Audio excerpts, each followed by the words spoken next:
હમણાં અમદાવાદમાં એક બાપા ગુજરી ગયા. તો આપણને ખબર છે અમદાવાદમાં પાલડી રોડ ઉપર નનામીઓ તૈયાર મળે.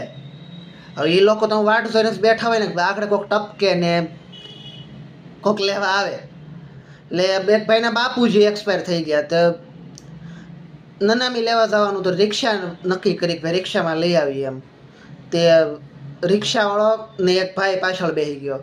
તો રિક્ષાવાળો એવો કવાજ્યો આમ ત્રાહો બેસી જાય ને, એક તો હતો હુક લકડી જેવો હાવ પતલો પતલો, ત્રાહો બેસી જાય ને પૈકેથી સાઈડ આપે આમ બે ફામ રિક્ષા હાકે. તો ઓલા અહીંયા પાલડી રોડ ઉપર કે 3 નનામી આપો. તો ઓલો રિક્ષાવાળો કે કેમ કે 3 જણા ગુજરી ગયા છે. ઓલો કે ના ના કે 3 જણા નથી ગુજરી ગયા, પણ કે આપણે બે નહીં કે હારો ભેગી લઈ લઉં ને કે. તો કે રિક્ષા કે આમ એક જ સોય કે પછી કે આપણી જરૂરી કે અહીંયા પડશે જ તે કે. પછી કે કોણ કે વારે વારે ધક્કા ખાય કે એની કરતાં કે એક સાથે કે 3 લઈ લઉં ને કે વાંધો નહીં કે એમ. કદાચ કે તું આજે રિક્ષા એકસો એ જોઈને કે મને નથી લાગતું પાછા ઘેરે પહોંચી જીવતા. એટલે કે ભાઈ તું શાંતિથી આવ, બાપુજીનું કાર્ય છે એ પહેલાં પૂરું કરવું છે, અમારે નથી મરવું, અમને રહેવા દે, અમને બક્ષી દે એમ.